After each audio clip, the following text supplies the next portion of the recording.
You know, he went to Saudi Arabia because that's where all the money is. That's why Donald Trump was like, all right, I got all these people coming to the United States bringing me checks. Hey, maybe if I go to them, they'll cut big, fat, hairy deals with the United States as well. And lo and behold, wouldn't you know it, that's exactly what happened when President Trump went to the Middle East.'s up? This is Mark Kaye Saves the Republic.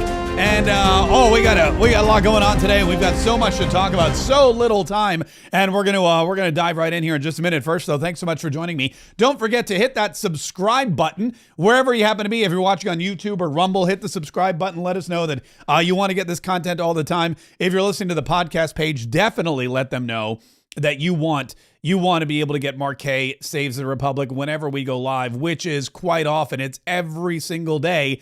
And don't forget, we also have a morning podcast too. The 47 Daily podcast. And the 47 Daily podcast is, well, daily. I got a lot of overlays going on. And it's great. It's your daily dose of morning Trump stuff. So if you can't wait, or if you're on a schedule, if you're driving to work, in fact, I told you I was at the REC meeting, the Duval County REC meeting a couple of weeks ago, and there was a woman there. She's a lawyer. She ran for judge. Unfortunately didn't make it, but it came back to the REC. I was chit-chatting with her, and she said, I'm a little bummed because I have an hour drive after this meeting, and I have no podcasts of yours to listen to. I said, oh, you should listen to the 47 Daily. She goes, yeah, I already did. And I go, oh. She goes, I listened to that this morning on the way to work. I listened to Mark Kaye Saves the Republic on the way here. What am I going to listen to on the way home? I said, well, why don't you go back and listen to one of the older shows that we've done? She goes, I did. I listen every day to everything. I've heard all of it. And I said, well, thank you. Thank you for I said, all right. I felt bad. I was like, well, I'll just, you know what? I'll just call me from the car and I'll just talk to you for an hour. Like we'll figure out something to, figure out something to make sure that the time goes by pretty smoothly. Anyway, listen, we got this Saudi Arabian thing. President Donald Trump, he went to Saudi Arabia and they played the Star Spangled Banner for him. And I got to be honest with you, for a bunch of Saudi Arabians, not too bad. For a bunch of people stuck out in the desert there, pretty good rendition, I would think. It sounded exactly like it. It was, a little stiff, but I feel like they're very regimented there. I don't think they have not a lot of like soulful, kind of, I should probably be standing for this, but yeah, but it was a lovely welcome for President Donald Trump. And then he got in the Beast and he drove to the Crown Prince's palace and the horns were blowing. The whole thing really had vibes of like Aladdin, doesn't it? Or yeah, it gave me serious Aladdin vibes. And I was just waiting for him to like break in a song and go, Prince Ali, Ali Abi, Salamin Baba. Something, with big elephants full of gold and jewels and things walking by. And it didn't happen. But man, wouldn't it have been cool? Wouldn't it have been cool if it did? And then President Donald Trump, they went in to the ceremony. They went in and they had a little meet and greet and he was shaking hands with everybody. And then they went into this ceremony and listened to this entry. Now, they didn't play Kid Rock. Typically, I like when Donald Trump goes to the fights, when he goes to the cage, not the UCF, that's the University of Central Florida, UFC. Thank you. I always get UCF and UFC. I always get those confused, but it was very similar to that. No Kid Rock, was playing in the background, but pretty good entry and a really good introduction. Please welcome His Royal Highness Prince Mohammed bin Salman bin Abdulaziz Al Saud, Crown Prince and Prime Minister, and the 45th and 47th President of the United States of America, Mr. Donald Trump. I think that's exactly what happened. And I think that's why there was so much pomp and circumstance. I don't remember ever seeing this before. I don't remember it when Joe Biden went to Saudi Arabia. I don't know if Joe Biden went to Saudi Arabia, but I definitely don't remember that happening. If and when he did, I think Donald Trump has now inspired the rest of the world's leaders, not just in their leadership style and their politics and their economic, joie de vivre, but also in their entry music, which is really kind of cool. And then they did what they do. They sat in front of everybody. They had desks and they signed a deal. And this deal, man, I got to tell you, this is a monumental deal. This deal is really incredible. It's $142 billion. I think it's, hold on. Here we go. It's multi-tiered. It's multi-tiered. I'm gonna get you all the details here, but there they are. They signed the deal and then they shook hands and they sat down and they did a little press conference, that kind of thing. But look at this. This is amazing. This is what Donald Trump signed here. This is a $600 billion Saudi investment pledge. U.S. President Donald Trump secured a $600 billion commitment from Saudi Arabia on Tuesday to invest in the United States after the oil power accorded him a gala welcome at the start of a tour of Gulf states. Trump punched the air as he emerged. That's great. I didn't see that, but from Air Force One to be greeted by Prince Mohammed bin Salman, who later signed an agreement with the president in Riyadh on energy, defense, mining, and other areas. The U.S. agreed to sell Saudi Arabia an arms package worth nearly $142 billion, according to a White House fact sheet that called it the largest defense cooperation agreement Washington has ever done. The agreement covers deals with more than a dozen U.S. defense companies in areas including air and missile defense, Air Force and space advancement, maritime security and communications. Today, we hope for more.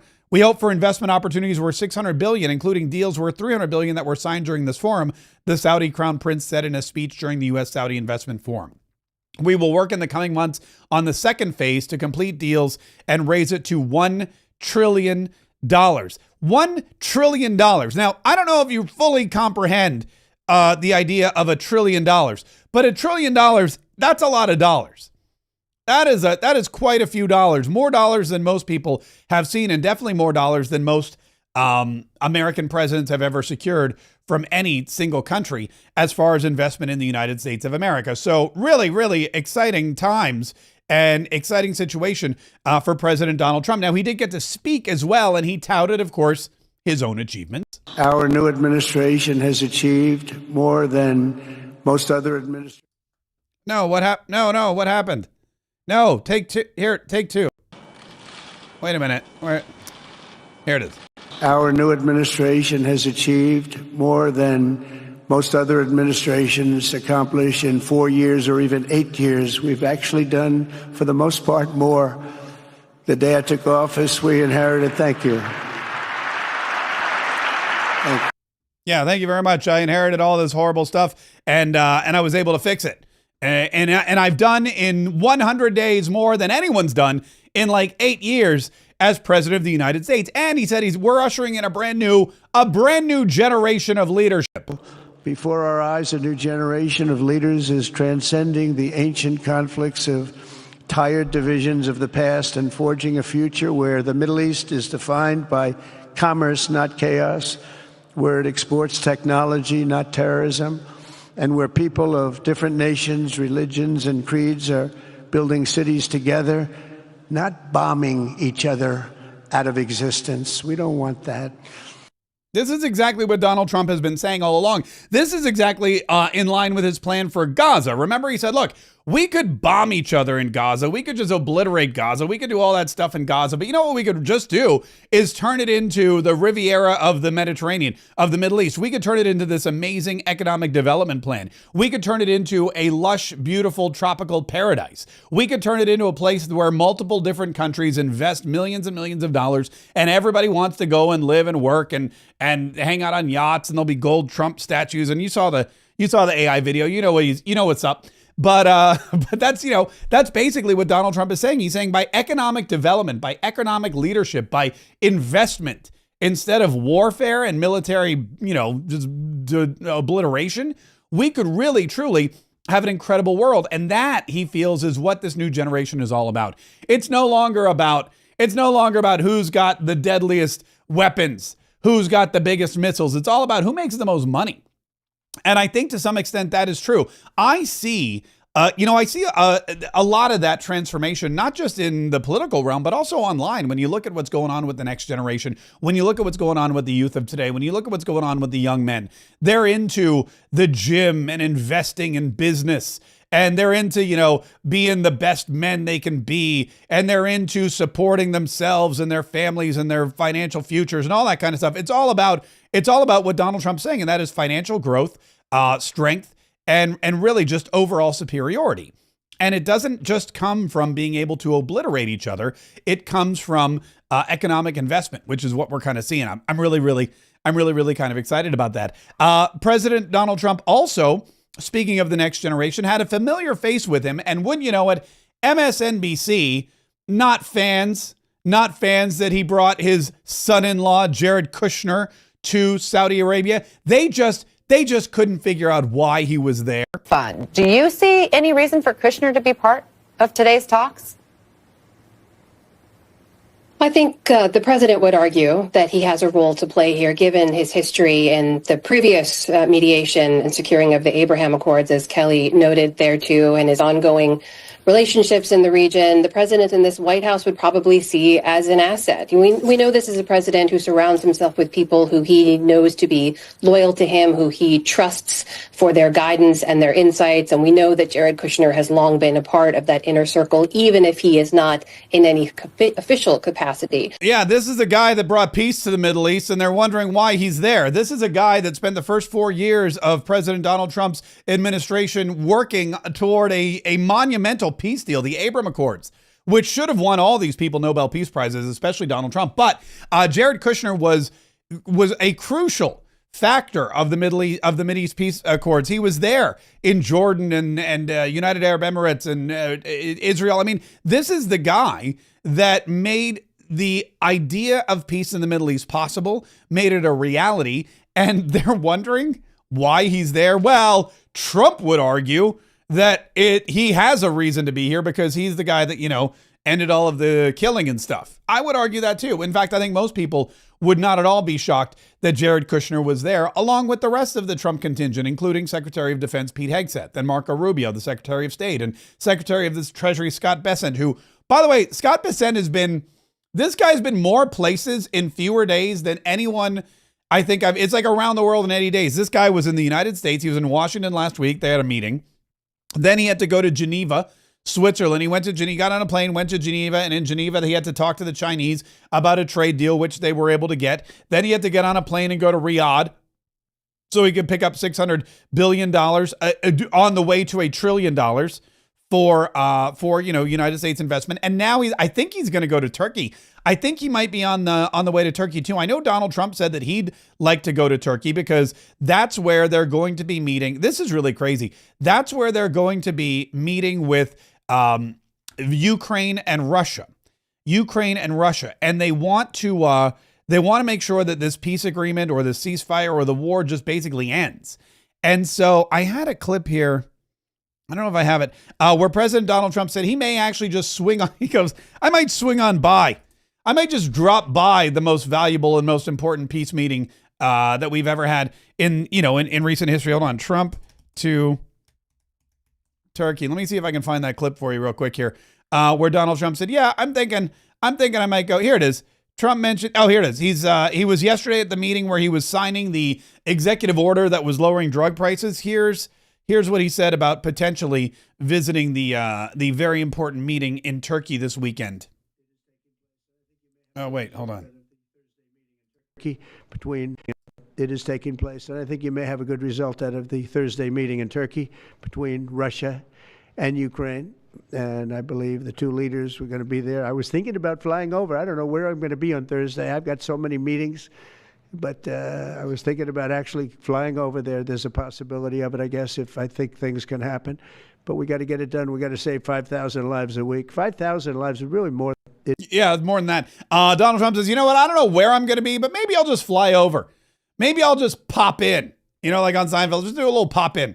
Donald Trump's going to pop into the meeting to try to bring peace to the Middle East and to the Eastern European region between Ukraine and Russia. Because why not? You got a meeting on Thursday. Let's see if we can squeeze. We've got our own plane.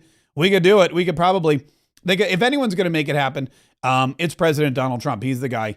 He's the guy that could get her done, as they say.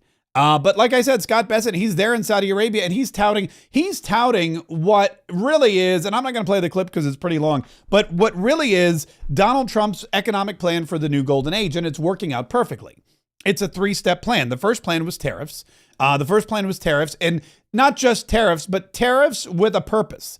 tariffs that were focused on an actual goal. And the goal was to make sure that we had free trade agreements in the United States of America with all of our trading partners, to make sure that we had these non-tariff barriers to free trade were being torn down. Tariffs meaning we want to be able to do business with our allies, but we don't want them taking advantage of us. We don't want these trade deficits. We want open markets. We don't just want to open up our market. We want your markets open up to us. And we also want some revenue. Because you guys are making bazillions of dollars off of us, it's time for us to make a few bazillions off of you. It's been going on for far too long, and the tariffs are working perfectly. The non-tariff barriers are coming down, and the tariffs are bringing in extra income. So, score. That's the first part. The second part is the tax bill. And the tax bill that the House of Representatives put forward yesterday basically gave Donald Trump almost everything he wanted. There's like one or two taxes on rich people that he didn't get, but you know, he got the tax, or the added tax, so I guess it would be a reduced write-off for buying a professional sports team, which I thought that's a great way, by the way, to make some extra money from millionaires and billionaires, is to just cut down on the deduction for your professional sports team. So if you own a professional sports team, you're no longer able, or you will no longer be able to deduct as much of your income from that as you used to be able to, which will boost the bottom line of the United States, I'm sure, by several $100 million in the coming years. But he got no tax on tips. He got no tax on overtime. He got no tax on Social Security. He got, the SALT tax will be tripled if this passes, and that'll be a boondoggle for the blue states. That'll be exciting for them. What else is in there? There's something else that was, he did not get a carryover on investment taxes, which he wanted, but that's okay, because he's very, very happy with what he did get. In fact, he said, when I get back from Iran, he went on Truth Social, he said, I'm going to come back from Iran, and when I do, Saudi Arabia, and when I come back from Saudi Arabia, we're going to get to work on this, but I want I want all you Republicans together on this. I want every single Republican together on this. I want this big, beautiful bill passed. I want it to be, here it is. He wrote, this week, the Republicans are meeting in the Tax, Energy, and Agriculture committees on major pieces of the one big, beautiful bill. Republicans need to unify behind their highly respected chairman, Jason Smith, Brett Guthrie, and Glenn G.T. Thompson. Remember, these are men that truly strive to do what is right for America. The Democrats, on the other hand, want to destroy our country. You must oppose these Democrat amendments, which, in all fairness to them, were made prior to my news conference this morning announcing that drug prices under our most favored nations policy will be going down from 50 to 90%. So President Donald Trump giving a little leeway to the Democrats in their amendment, saying, look, they didn't realize how amazing things I was going to do this morning. They didn't realize that I was going to sign this drug executive order. And now that they know it, they can maybe cut back on some of their amendments. But we must win. The bill is great. We have no alternative. With the tremendous drug and pharmaceutical cuts plus massive incoming tariff money, our great, big, beautiful bill just got much bigger and better. The golden age of America will soon be upon us. Make America great again. So that was President Donald Trump's Truth Social post saying, look, the bill's here. We got to fight for it. We got to work for it. We got to get it passed, because that's the second part of his plan. Tariffs, the great, big, beautiful tax cut bill. And then the third part is deregulation. And deregulation, I think, is probably one of the most important pieces to this whole thing. And one of the reasons Donald Trump's able to secure so much money from these foreign investors is because of deregulation. Because he said, look, we want you here. And we understand that it's a pain in the butt. We understand that if you come here and you want to build factories and you want to hire people, there's like a mountain of paperwork, and it's a hassle. It's a pain in the booty. I get it. You're like, screw it. I'll go someplace else where there's no regulations, where they don't care what happens to me, where I can build a factory without having to have environmental studies and all kinds of, impact, reports done. And it's just a mess. Elon Musk told the story about the sharks. That was the best story. I don't even know where it is. I used to have the clip, but Elon Musk talked about how when he was doing SpaceX, or building SpaceX, and he wanted to drop one of these rocket boosters back into the ocean so he could then come and get it, he had to do an environmental impact study. And one of the environmental impact studies was about sharks or something like that. And they said, what about the sharks? And they go, well, what if it lands on a shark? And he goes, well, I mean, the odds of that happening are slim to none. They said you need to do some kind of economic or environmental impact study on it. So they had to pay all these people, these shark experts. They had to pay hundreds of thousands of dollars. I don't even know how much it costs. And he finally came back with a report. He goes, okay, we did the report. No sharks will be harmed in our dropping of rocket boosters into the ocean. And then these people look at him and go, what about the whales? And he's just like, you're got to be kidding me. The regulations are insanity when it comes to doing business in the United States. And so that's something that Donald Trump is eager to get rid of. And that's something that he is getting rid of. In fact, Kevin Hassett, who is the director of the National Economic Council, talked about how the regulations have not just been, Donald Trump's been stripping the regulations away like faster than anybody, but he ain't even done yet. Oh, the regulation cuts have been coming really through the executive orders all the way back to the 20th of January. And so is this as big as they get? Oh no, they're gonna accelerate for sure. And the bottom line is that one of the biggest things that I found back when we were in the first term in 2017 was that the president's basically making it really, really difficult to create new regulations had an outsized big positive effect on the economy. You could go back and look, and small business sentiment, for example, by the summer of his first term was the highest it had been since World War II. And this is because it's like a secret for economists, it seems, that they hadn't thought of before in 2017, that when you have a new regulation, it's really, really hard on business. They got to hire all these engineers and lawyers to figure out what are we going to do with this new regulation. And a huge amount of time under President Obama, especially, who put out a massive, massive amount of new regulations, a huge amount of time was spent trying to figure out what are we going to do with this new regulation. And so by pausing that, already we're having a big, massive positive effect. And that's one reason why I think, as you saw, like core GDP at 3% in the first quarter before all of the dust settled with the uncertainty. And so I think the golden age is clearly coming with the tax cuts and trade policy uncertainty mostly resolved right now. Yeah, basically the long and the short of it is you cut down on regulations and the economy grows. And people come back to the United States of America and they build their factories here and their businesses here and they bring in their manufacturing and they bring in their employees and they hire Americans. And then they make more money. And since there's lesser regulations, you know what they do with that money? They build more factories right here in the United States. That's why this three-tiered plan that Scott Bessent talked about is working perfectly. Tax cuts, regulatory cuts, and tariffs. And that was Donald Trump's plan all along. And as you look at it, it's working like a charm. And then, of course, you cut expenses down like these drugs. This drug thing, I don't even know. I mean, it's amazing. I think Donald Trump almost does himself a disservice by moving too fast, because yesterday it was the drug policy that he cut. And then today he's in Saudi Arabia getting more money. The news cycle doesn't even last long enough for everybody to really come to the realization about how great this drug executive order really is. RFK Jr. was talking about it again and highlights just how transformative this is for each and every American. Mr. Secretary, Trump says some prices will come down almost immediately. What is the timetable for these price cuts?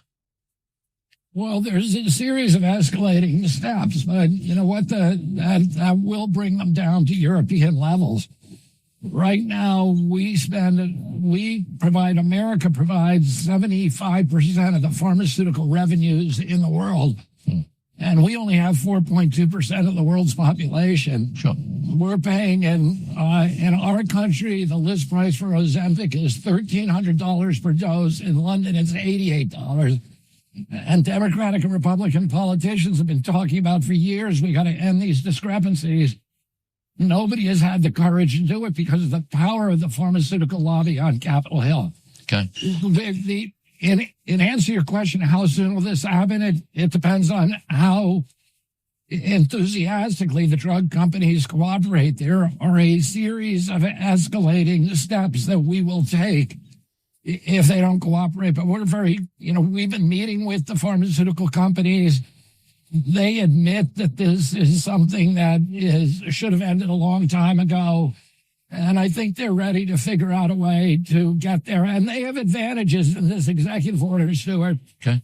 Because we got rid of the PBMs. We got rid of the middlemen. And that's something that they've wanted themselves. Yeah. So what we have here is very similar to the food manufacturers. Remember when he said he made the announcement about the food dyes, and he said, look, we went to the food companies. We went to General Mills. We went to the other Nabisco. I don't know, whoever it is. We went to them and said, hey, look, we'd like you to get rid of these dyes. And they said, okay. And if they don't get rid of the dyes, well, then we're going to take other actions. But if they get rid of the dyes voluntarily, that would just be the best for everybody. So they basically told these food companies, we're going to do this the easy way, or we're going to do it the hard way. And the food companies chose the easy way. Now they're doing the same thing with the pharmaceutical companies. They came to the pharmaceutical companies and said, look, guys, we know you guys have been ripping us off. We know it's not your fault. Nobody ever told you not to. We know that you've been spreading the R&D costs for the rest of the world. I mean, you haven't been spreading, rather, the R&D costs around the rest of the world. We know that you've been basically putting them all right here in the United States of America's basket. We know that we've been paying for everybody else to get lower, less expensive, cheaper drugs. We don't want to do that anymore. So we can do this the easy way, or we can do it the hard way. And he says, I feel pretty confident that the drug companies, they understand what's going on. They've basically admitted this is what's been happening, and they're going to take care of it. They're going to take care of that issue. Or there are, of course, then harsher steps we could take. We have other tactics we could put into play. Nobody wants that. This is how Donald Trump does business. He asks. He goes, look, it would really be great if you would do this. And because he lays forth the plan, the secondary plan, or, hey, I know you would like to help us out by doing this, but if you don't, here's what we're going to do. People look at it and they go, yeah, all right, we'll help. We'll help. No problem. And yet, despite all of that, Donald Trump still has his haters. Despite all of that, the left is still... Jasmine Crockett, actually, I wonder if I even have this. I don't even want to read it. It's so silly. Jasmine Crockett tried to make this cheap drug executive order a negative. And she tweeted out probably one of the dumbest things I've ever seen in my entire life. I mean, even dumber than what she usually says. But she's here. Let me see if I can find it. She said something along the lines of, hold on. I want to make sure. Oh, Stephen Smith is blasting her. I have it here somewhere. I'll find it. But Jasmine Crockett basically came out against this drug, the cheap drug thing, and said, wait a minute, what is happening here? And she tried to they tried to spin it into a negative. Oh, here it is. Jasmine Crockett slams Donald Trump where's the actual verbiage? Anyway, I'll get it here. I'll get it here in just a minute. Anyway, in the meantime, there's other Trump derangement syndrome stuff going on in the world of mainstream media, mainly MSNBC. Oh, in fact, Jimmy Kimmel, by the way, was asked by Morning Joe. MSNBC had Jimmy Kimmel on Morning Joe interview Jimmy Kimmel from late night, and they asked him about Trump derangement syndrome and does he have Trump derangement syndrome? And he basically admitted to having Trump derangement syndrome. I'm an optimistic person. I'm not hysterical. I laugh when people say, oh, you've got Trump derangement syndrome. Yeah. If you're a reasonable person, you should have Trump derangement syndrome. Right. And by the way, I think he has derangement syndrome about us, too. The fact of the matter is, this is a dangerous person. This is a stupid person. And that's a bad combination. And that is something that he thinks every single American should have. If you're an American and you don't have Trump derangement syndrome, then there's a problem with you. If you don't have Trump derangement syndrome, then you are not a commonsensical person. Anybody with common sense should have TDS. And if you don't, well, then that's on you.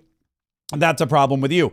The MSNBC folks also have a problem with these refugees coming from Africa. President Donald Trump allowed these African refugees. These are white Afrikaner refugees who are in danger, of being killed because there's currently some kind of genocide going on there. It's really bad what's happening in South Africa. And so these people were able to escape. They came to the United States. They were fully vetted. They're here. They're not criminals. They're not gang members. None of these things. They're all holding American flags, which is very nice. And now MSNBC is just beside themselves. Trump has virtually halted refugee admission in America for people fleeing war and famine in places like Sudan and the Democratic Republic of Congo. Back with Rick, Mark, and Eddie. Rick Stengel. Yes, it's so deeply and morally wrong-headed and repulsive. These are the descendants of the people who created the most diabolical system of white supremacy in human history, apartheid. They're not directly responsible for it, but it was a system that actually moved black people off of the arable land. So they inherited the land that the black people had to give up. It was called forced removal. It was something called a Bantustan policy, where they moved black people out of the cities and farmlands into these remote areas with non-arable land. I mean, it was just one of the most worst processes ever. But what has happened in this strange, bizarre world we're living in is that the Afrikaners have become the darling of these right-wing, white supremacist movements around the world, that it's like the lost cause for them. It's like the old Confederacy. They're held up as these white Christians who are being dispossessed of their land. It's like, okay, now this is, I mean, not at all surprising, but this is something that the left always tries to do, especially MSNBC. They say these are the descendants of these terrible, horrible people, and then they just gloss over the fact that, by the way, these people didn't do anything, but it's a horrible thing that happened. It's a horrible thing that was done to them. These people are descendants of these awful people. They didn't do anything themselves, but we should be enraged by it. Not just enraged by it, but we should go on the news and talk about how they're basically Donald Trump and anyone who supports these people are racists. And that's what MSNBC literally reported. Well, in my view, what makes it different is that they are white South Africans. The president, in my view, has not hidden his racism behind a bushel. In fact, in his policies, whether it's removing government workers or, in this case, admitting white South Africans while denying refugee status, asylum seekers from other countries, principally Central and South American and Black nations, to come into this country.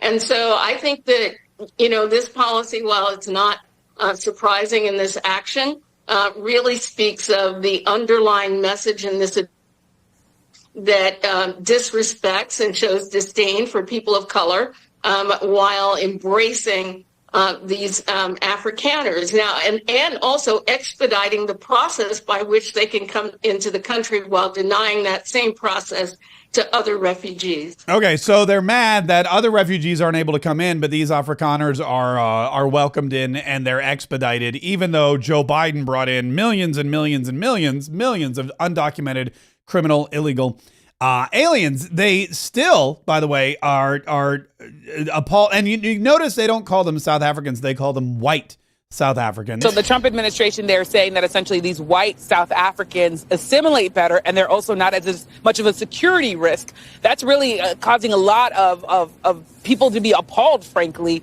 And I also should tell people that this violence that they're talking about that are dealing with these Afrikaners, I've been hearing from people that say there is violence in South Africa, but it's affecting everybody of every single race, Katie. Right. If there's violence, it's affecting everybody. It's disproportionately affecting this group. But this group, again, has been vetted, has been found to have no criminal problems, and have been persecuted. And so they're being allowed here in the United States of America. And the folks on the left, they just can't believe it. They just won't stand for it. They are, again, beside themselves at the thought process of President Donald Trump or anybody in the United States of America bringing in refugees who are white, because white people clearly are bad, no matter where they're from, whether they're from the South, whether they're from Germany, whether they're from South Africa. If they're white, they're bad, and they don't deserve anything good at all or any help at all from the United States of America. By the way, speaking of white people, the Pope's brother could be my new favorite Florida man. The Pope's brother, I think his name is, I don't forget, is it Bob? No, the Pope is Bob, right? Robert Prevost is Bob, but his brother's name I forget. Anyway, his brother is a MAGA Trump supporter from Florida. I mean, a lot of people in Florida are MAGA Trump supporters, but he also has an X account, and his brother, I guess, shared a meme, didn't write the meme, didn't post the meme originally, but shared a meme that was somewhat disrespectful to Nancy Pelosi. And so Piers Morgan, I guess everyone found this out, Piers Morgan had the Pope's brother, Bob's brother, on his show and asked him about this. On April the 5th, you reposted a video of Nancy Pelosi speaking in 1996, which came with the caption, not yours, but it came with the caption, "These effing liberals crying about tariffs is just unreal. Do they not know that there is a thing called video? Just listen to what this drunk," and then a very offensive word about Miss Pelosi, "has to say in the mid-90s, long before her husband had Grindr dates." I mean, with the benefit of hindsight of now knowing your brother was about to become, or is now the Pope, would you have been a little bit more careful about maybe reposting something like that? Or do you stand proudly by your rather lively posting? Well, I posted it, and I wouldn't have posted it if I didn't kind of believe it. However, I had no idea that what was coming this soon. And I can tell you, since then, I've been very quiet, biting my tongue at some of the stuff that is out there on social media, because I don't want to create waves that don't need to be there, because I'm a MAGA type, and I have my beliefs. I don't need to create heat for him. He's going to have enough to handle as it is, without the press going, the Pope's brother says this. Well, the Pope on April the 5th. This guy. I love this guy, by the way. I love the Pope's brother for a couple of reasons. First of all, I love that we're in a place now in 2025 where Piers Morgan is talking to the Pope's brother about calling Nancy Pelosi the C word. It's like, did you hear the Pope's brother called Nancy Pelosi the C word? I mean, that kind of cracks me up. But he did, and again, he didn't. He just reposted somebody else referring to her as the C word. But I love what the Pope's brother said here. He goes, well, I kind of believe that to be true. He didn't apologize. He didn't cower. He didn't take it back. He didn't go, you know what? That was a mistake. I shouldn't have done it. I was wrong. He goes, no, I believed every word of that when I posted it. I believed that she doesn't have our country's best interest at heart. I believe she's maybe not the nicest person. I believe her husband's going on Grindr dates. Which the best part of that, by the way, is listening to Piers Morgan. In fact, here, let's listen to Piers Morgan read the caption one more time, because that's my favorite part of the whole thing. On April the 5th, you reposted a video of Nancy Pelosi speaking in 1996, which came with the caption, not yours, but it came with the caption, "These effing liberals crying about tariffs is just unreal. Do they not know that there is a thing called video? Just listen to what this drunk," and then a very offensive word about Miss Pelosi, "has to say in the mid-90s, long before her husband had Grindr dates." I mean, come on. That's just, and the guy's like, you know what? I believe that. So when I posted it, and he goes, look, I have my beliefs. He said, I'm MAGA. I'm a MAGA type. He understands. He's like, I'm not apologetic for it. That's who I am. That's what I believe. That's what my morals are. Now that my brother is the Pope, now that my brother is no longer Bob Prevost from Chicago, but now that he's Leo the 14th of Rome, Bishop of Rome, the head of the Holy Catholic Church, Roman Catholic Church, now that he's doing, I will bite my tongue. He didn't say, I'm changing my opinion. He didn't say, I've changed my beliefs. He just said, I will bite my tongue so as not to cause any problems for my brother. This is, to me, what it's all about. Believe what you believe. Don't apologize. Believe what you believe. Say what you want. If your younger brother would be somewhat harmed or his life would be more difficult by something you tweet, then yes, maybe don't tweet it. But he never apologized. He literally said, I'm a MAGA type. That's what I believe. I believe Nancy Pelosi's husband goes on Grindr dates. I believe she's one of those nasty things. I believe that they're hypocritical, which, let's be honest, they are. I mean, the whole point of the video, which if you haven't seen it, and it happens all the time. The Democrats say one thing about tariffs when they're in power, and then they say another thing about tariffs when Donald Trump's in power. They say one thing about filibusters when the Republicans have the majority. They say another thing about filibusters when they have the majority. It's the same hypocritical stuff we've seen from them over and over again, and he's just calling them out. And so, I love the Pope's brother. Here's the thing. The Pope's brother makes me like the Pope even more. I mean, I like the Pope anyway, but now I like the Pope even more than I did before. And I think that having this kind of sibling really truly makes him the first American Pope. Because if you're the first American Pope, I mean, having a middle-aged MAGA Florida man brother who's retweeting nasty stuff about Nancy Pelosi, what's more American than that? I ask you. What is more? I wouldn't be shocked if he was packing a 9mm under that frock of his too, because, you know, America. Anyway, that's. I'm sorry. I'm having way too much fun today. I'm still looking for that Jasmine Crockett thing. But look, this is the world we live in now. This is what happens when President Donald Trump takes the gloves off. And I want to tell you that the Pope's brother, I think, he's a great representative of being true to yourself. I'm not saying everybody should tweet things or retweet things like that, but if you do, stand by it. I'm not saying everybody should go find videos of Nancy Pelosi that are disparaging and retweet them, but if you do, stand by it. And I'm not saying everybody should go on the news and talk about what they used to do or what they're going to do, whatever. But if you do, be unapologetic. That's the key to really being successful. That's the key to happiness, and that's the key to being MAGA. That's really the key to being MAGA. All right, so here, sorry, I have some breaking news here. There's a clip out. Apparently it's not just Jasmine Crockett, and I still have to find that clip of Jasmine Crockett. Apparently it's not just Jasmine Crockett who is saying stupid stuff about the drug bill, but now Tom Tillis. Oh, here we go. Here's Jasmine Crockett. Jasmine Crockett, when she went online to talk about the executive order where President Donald Trump is cutting the high cost of drugs for Americans, she wrote, "This man told y'all he had concepts of a plan. And it turns out the plan was to ask Big Pharma nicely and hope for the best. Folks are rationing insulin, and he's out here signing executive suggestions. Be serious." So she's mad. She's mad that Donald Trump picked up the phone, called the pharmaceutical companies and said, "Cut it out." And they said, "Okay." She's mad about that. She doesn't think it's going to happen. Here's Tom Tillis, Rhino Republican from North Carolina, soon to be primaried, because, man, the line of people that want to primary Tom Tillis is growing by the day. Here he is, right here.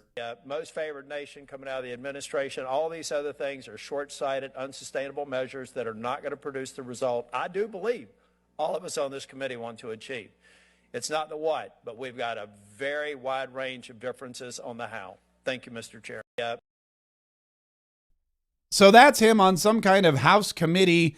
It's the hearing on pharmacy benefit managers and drug prices. And he said, President Trump's most favored nation, Big Pharma EO, lowering price by up to 90% is short-sighted, unsustainable, and not going to produce the result we want. So clearly, this is a guy who's not happy with his job in the Senate and wants somebody to come out and challenge him and probably win. I imagine that when you couple this with his lack of support for President Donald Trump's choice to be the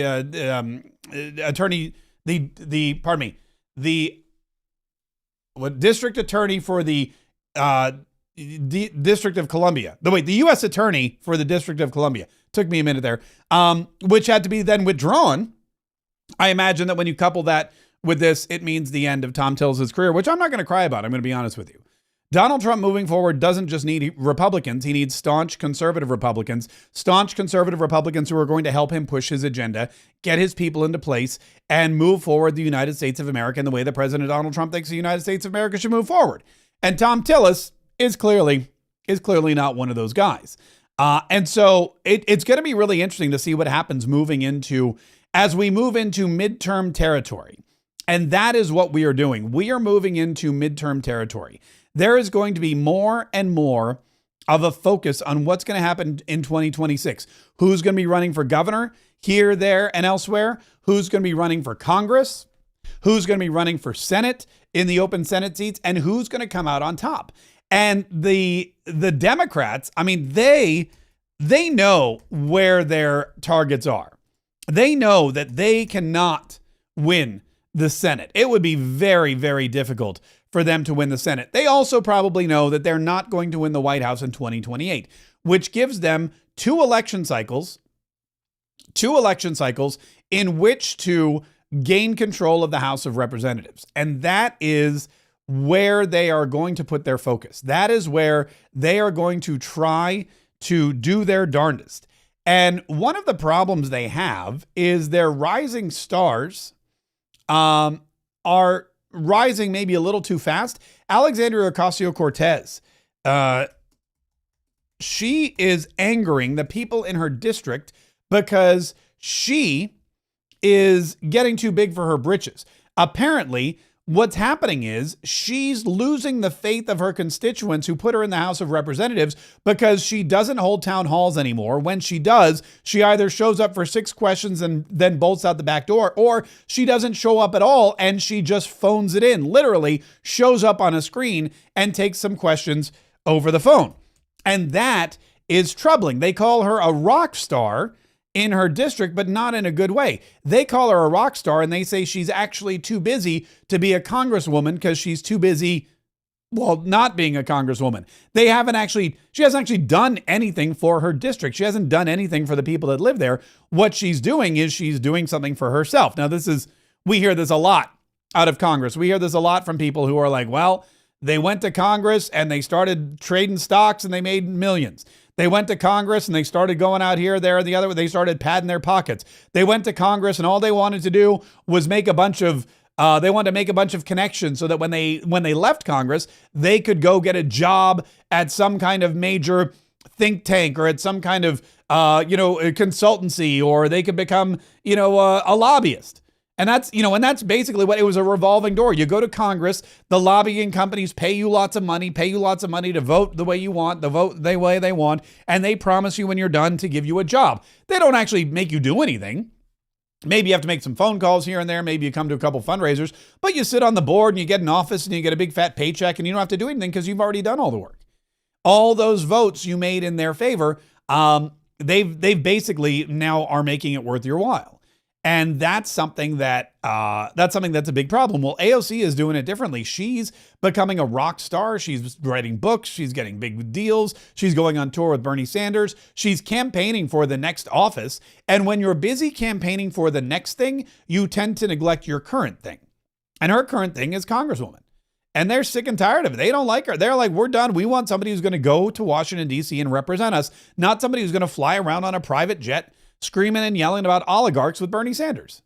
Bernie Sanders is another one. I have to wonder what the people in Vermont think of Bernie Sanders. They've been sending this old dude there over and over and over again, and all he's been doing is campaigning, running for president for years. For years he's been running for president, and nothing has come of it. Nothing has happened. He hasn't become president. I don't know if it's benefited the people of Vermont, but you know who's really wealthy? Bernie Sanders. You know who's flying around on private jets? Bernie Sanders. You know who has multiple homes? Bernie Sanders.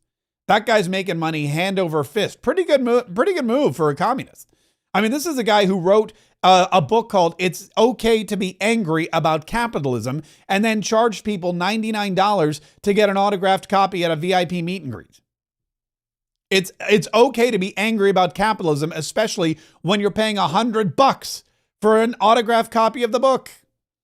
Now, I'm not saying selling autographed copies of a book is bad. I sell autographed copies of my books all the time. And I pad the price because it's more value. But I don't write books called It's Okay to Be Angry About Capitalism. I don't go out on tours screaming and yelling about oligarchs. On the contrary, I do the opposite. I say capitalism's amazing. Capitalism's wonderful. I love the ability that we all have to build our own financial futures. I love the ability that we all have to make our own way. I love that we can all pursue happiness in the way that we can pursue it. I don't go out there and badmouth it and then take advantage of the same system that I'm saying is crappy. It's okay to be angry about capitalism. Be a socialist like me. Give me $100. That's where Bernie Sanders' head is. It's really kind of wild. So AOC is in danger of losing her district. Now, will she lose to a Republican? Probably not. But stranger things have happened. Donald Trump, what he's done with this tax bill, the SALT tax is very interesting because what happens with the SALT tax is the SALT tax is the standard, what is it? The state and local tax deduction. State, state and local tax deduction. So what happens is when you live in a state that has state and local taxes, I live in Florida. There's no income tax here. But when you live in a state that has state and local taxes, what happens is you pay your state income tax. Then you pay federal income tax. And you're paying tax basically on the same income twice, once to the state, once to the federal government. And that's why a lot of people move to places like Florida. Well, in the blue states where there are some Republican lawmakers, representatives, senators here and there, but mostly blue state fanatics, they've been itching for an increase to the SALT tax deduction because their representatives don't like paying double taxes. They don't like paying single taxes, let alone double taxes. And when you raise the SALT tax deduction from $10,000 to $30,000, that means that if you pay $30,000 in or more in state taxes, that's all deductible from your federal taxes and you won't be paying it. And that's a boon to blue state Republicans. That is a win for blue state Republican lawmakers. So if you're a Republican in a blue state, cha-ching, Donald Trump is delivered from you. Now, the flip side of the SALT tax is those of us who live in states where there is no state income tax, like Florida, get nothing. So we still have to pay all of our federal income tax, whereas somebody in California doesn't. The money is basically staying in California. And so now those of us in Florida are paying more than folks in California for roads, interstate highways, for military protection. The federal government, the pool of money that the federal government is collecting now has more money from states that don't have income tax, like Florida, and less money from states with a SALT deduction, like California and New York. And that's why it's a problem. And that's why in Florida, we've been fighting against it. We're like, let them, if we have to pay this much in tax money to the federal government, they should too. If we can't deduct a random $30,000 from our federal taxes, why should they? It's not our fault. They should change their state laws. They should change their state legislatures. If they don't want to pay tax, vote in some Republicans and get them to make it a no income tax state. I mean, that is basically how our system works. And that is why, here we go, Alaska, Florida, Nevada, New Hampshire, South Dakota, Tennessee, Texas, and Wyoming do not levy income taxes. It's a lot of people. Florida, Texas, Nevada, Tennessee, those are large states. Those are pretty big populated states. And those states don't have any state income tax. So all the money we pay in federal taxes, we pay. There's no extra deduction for us. But in places like California and New York, now if you're paying $30,000 or $10,000 or whatever it is currently in SALT tax deductions, you're getting basically a tax break that the rest of the country isn't getting simply because your rulers are bad people. It's really, I'll be honest with you, I see both sides of it. I more see the side that I'm on because I live in Florida. Pick up and move to Florida. Pick up and move to New Hampshire. It's beautiful this time of year. Pick up and move to Alaska. I mean, there's a lot of land in Alaska.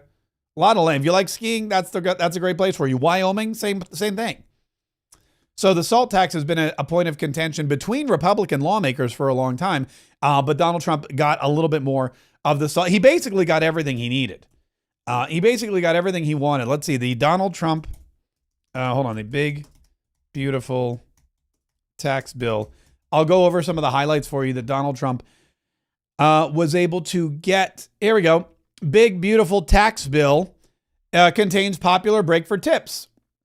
The popular no tax on tips provision and another carve out for overtime pay are both in the big, beautiful tax bill unveiled by House Republicans Monday. By the way, they literally called it the big, beautiful bill.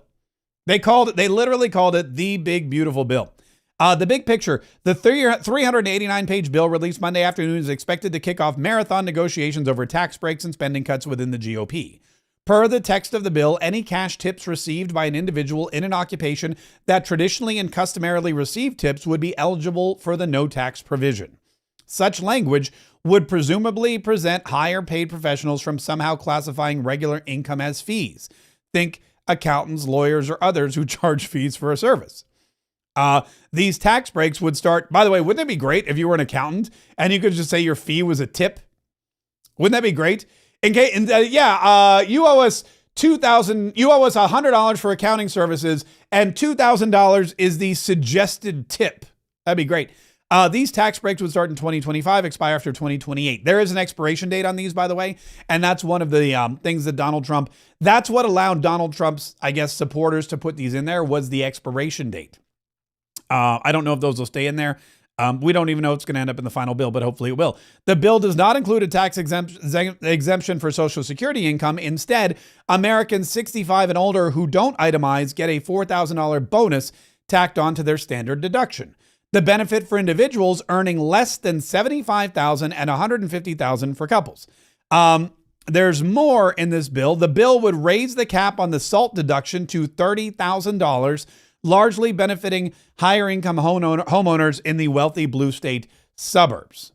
Overall, the draft benefits wealthier Americans. That's not true. Keeping in place all the cuts of the 2017 tax bill, that actually benefits all Americans. Adding some new goodies too, like an increase in the tax break for pass-through income.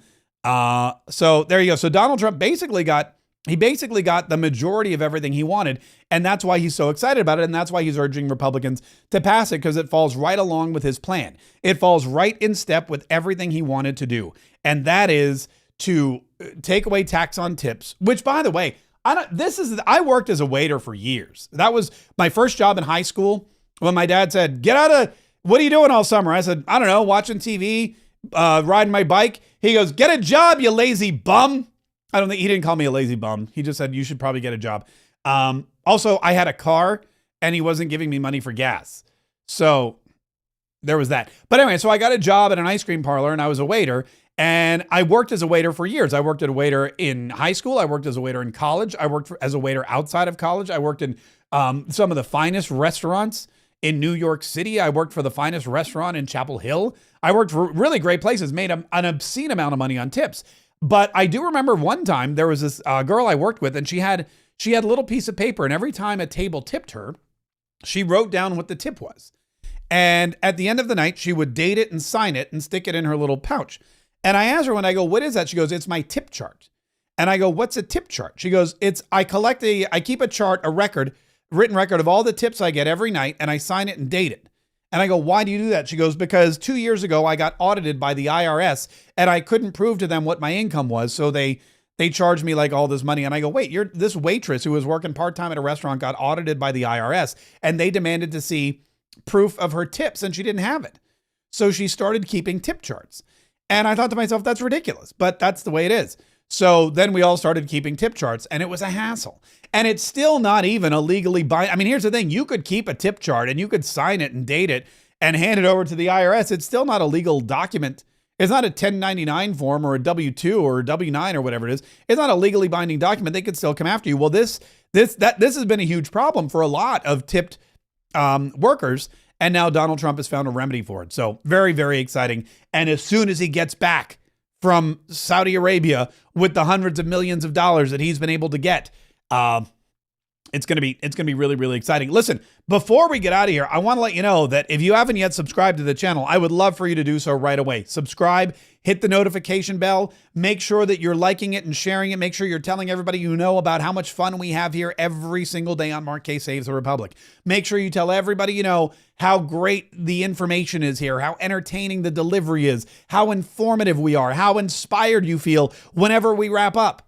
If you're listening to the podcast, share the podcast with like-minded Kayetriots. Anybody who's a liberty-loving, freedom-defending Kayetriot like you, if you love it, they'll love it. And they'll probably, and I hear that from people all the time. I turned my neighbor onto your podcast. I played my podcast for your wife. My kids would listen to the podcast with me in the car, and now they love it. And they tell all their friends about it. And that's great. In fact, we should do it. We should do a new campaign. We should start a new campaign where every day after the show, you take the podcast link and you just text it to like 3 random people. We'll just start spamming everybody the podcast link until we become number 1 on the charts, because I think it's that important. And I think it's, and here's the thing. I have a lot of fun. I learn a lot. I hope you have a lot of fun, and I hope you learn a lot as well. So that's why I urge you to subscribe. Yesterday, I felt so bad yesterday because I put a lot of energy and effort into promoting our after party. And I said, go to the Kayetriot Club, join the Kayetriot Club, Kayetriots.com. And as soon as the broadcast ended and I went to fire up the after party, we had some technical difficulties with our stream at Locals. And so I wrote to them and I talked to them and I said, hey guys, we We had some issues. We're working it out. Hopefully tomorrow. Well, the issues I've been told have been remedied. So we are going to have another after party here in just a few minutes. And if you would like to be part of the after party, we'd love to have you. So go to Kayetriots.com. It's going to start here in a few minutes. Also, I noticed we got a Rumble rant from Tulsa PETA of $10. Kayetriot on fellow Ultra MAGAs. Perfect. That makes perfect sense. True PETA, thank you so much for the very generous Rumble rant of $10. I do appreciate it. We appreciate all of our Rumble rants. We appreciate all of our YouTube super chats. We appreciate anything you can do to help the show, because if you can help the show, then the show can help you back. And that's very exciting to see. Like I said, we're going to start the after party here in about 3 minutes. So if you are interested, Kayetriots.com. In the meantime, thank you so much for joining. Thanks so much for listening. And thanks so much for continuing to keep yourself up to date, or to keep your wits about you, keep your skills sharp, and keep on keeping on, because it's a constant battle. It's a constant fight today, tomorrow, 2026, 2028, for the rest of our lives. If we want this freedom and this liberty, we've got to keep it. And that means we've got to continue to fight so that we can save the republic. All right, I'll see you at the after party.